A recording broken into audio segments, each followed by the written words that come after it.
It's 4:30 on WKYT this morning. We're learning more about a woman who was found dead in her Texas jail cell. The latest details on the investigation ahead. How Lexington police said a teenager ended up being injured while trying to run from them. And a lot of smiles in Johnson County as Sunday Best played a concert to benefit relief efforts after last week's terrible flooding. Tracking, alerting, protecting. This is WKYT This Morning.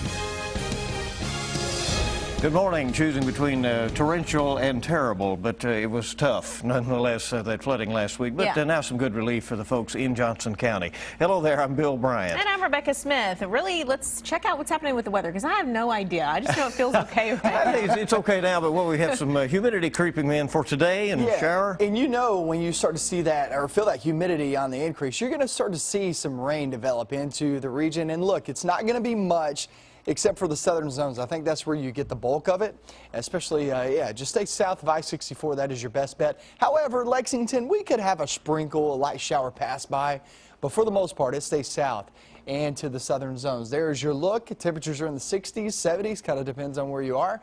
Today's forecast will be right there around 80 degrees.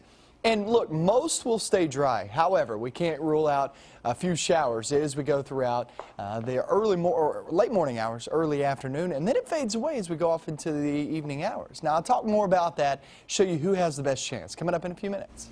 All right, Mike, thank you very much. And they wanted to give back to the people they called the Kinfolk Nation. The country duo Sunday Best and singer Tyler Childers played a concert in Johnson County last night designed to give hope and healing to the flood victims. The concert at Johnson Central High School raised money for flood relief, and a big crowd showed up to hear the Kentucky natives. Garrett Weimer has the story. Emotions remain raw after a week of such sadness. Yes, it's been a real rough week. I had families come all the way from Idaho that donated to the flood victims. But now you can even see smiles. And it's good to see them out relaxing, communicating, laughing, trying to get everything back to normal as best we can. That's where Sunday Best came in, playing a free concert in the parking lot of Johnson Central High School, the command center for efforts over the past week. Donations from the concert will benefit those efforts to help flood victims here. Folks here in Johnson County say the concert is about more than just the music, and it's even about more than just raising money to help the victims. It's about raising spirits. They say the concert, even if just for a night, helped everyone here get their minds off of what they have just been through in the past week.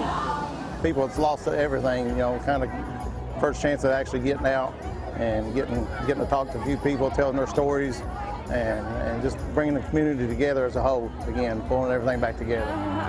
It means a lot to me that a lot of people supporting them because they have lost everything. So on this night, in this place, a blessing after so much loss, the start of healing after so much hurt. Not to mention the sunny skies, a beautiful sight, a beautiful night, after everything folks here have been through. In Johnson County, Garrett Weimer, WKYT. And organizers say all of the fundraising efforts during last night's concert brought in about $50,000. It's a lot. And there's a new home for all the donations arriving in Johnson County. Last week, the high school had been the distribution hub for the donations, but now that's moved to a warehouse near the Big Sandy furniture store in Paintsville. All folks from the All Hands Volunteer have also arrived to help. It's kind of like a store. They can just come with shopping carts and pick up their stuff, and then we're helping get them back out as well and then we are coordinating for all the other smaller groups around here that are also distributing. All Hands Volunteers travels around the world helping coordinate volunteers. The group has been in Johnson County since Sunday. People in neighboring Magoffin County are also helping out the flood victims. The Magoffin County School District has organized a donation drive as a way to pay it forward. School leaders say when a tornado hit Magoffin County back in 2012, many children were left with nothing until others stepped up to help. So people in Magoffin County have already donated notebooks, pens, and backpacks to the children in Johnson County. I just want them to know that we're their neighbors, we're their friends, and we're here for them because We understand. We've been there, not to the extent of the tragedy they received, but we've been there and we know what it's like to be in need and what it's like to just see how many people does come out to help when you are in need. It's amazing. The first day of school in Johnson County is August 4th, less than 2 weeks away. Lexington police say a teenager tried to run from them and who ended up being hit by a car. It happened around 7:30 last night near the intersection of North Broadway and West Loudon. Police say 45 minutes earlier they received a report of someone firing shots at a home on Carlisle Avenue. Police later spotted a car matching a description of the one the shooter was in, but police say 2 teenagers inside it jumped out and ran away. While trying to get away from this, they say one of the teens ran in front of a car and was hit. He was taken to the hospital with non-life-threatening injuries. Police say they soon arrested the other teenager.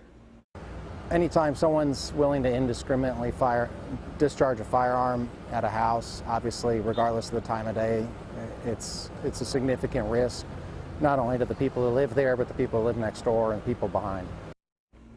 Police say 2 people, including a child, were at the home at the time, but they were not injured.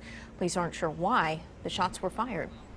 Well, almost 2 weeks after her arrest, jail intake forms released by Texas officials appear to show some conflicting information about Sandra Bland's state of mind. While the 28-year-old's death in a Texas jail cell has been ruled a suicide, federal and local authorities now investigating. This case is a homicide. Hannah Daniels has the latest. In Sandra Bland's handwritten jail intake form, there are check marks in the yes category.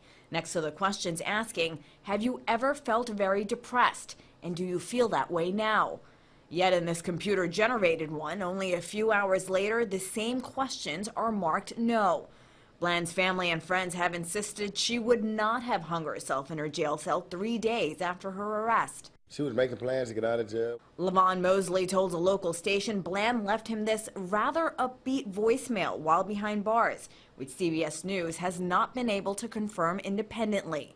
How did switching lanes with no signal turn into all of this? I don't even know. Both forms do show Bland had previously attempted suicide, but jail officials in Waller County never placed her on suicide watch. Hempstead Mayor Michael Wolf Sr. says he's worried many people have already made up their minds about a tragedy still under investigation. We don't have these issues that are being presented in terms of extreme racist tensions. Get out of the car!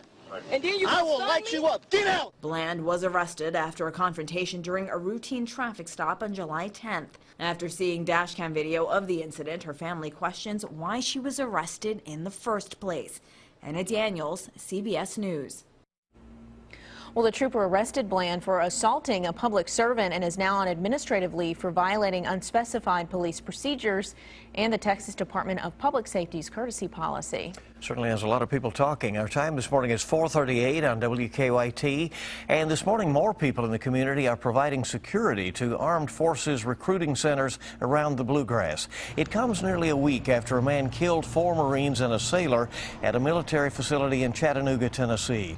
Guns are not allowed at armed forces career centers. So now Houstonville Police Chief Fred McCoy and some other armed volunteers are standing guard at the career center in Danville. If there is an intent and they see somebody here with weapons, guess what? They're going to go somewhere else because they're cowards. The no weapons rule is only at federal facilities. Governor Steve Beshear says National Guard soldiers in Kentucky are allowed to carry licensed concealed weapons.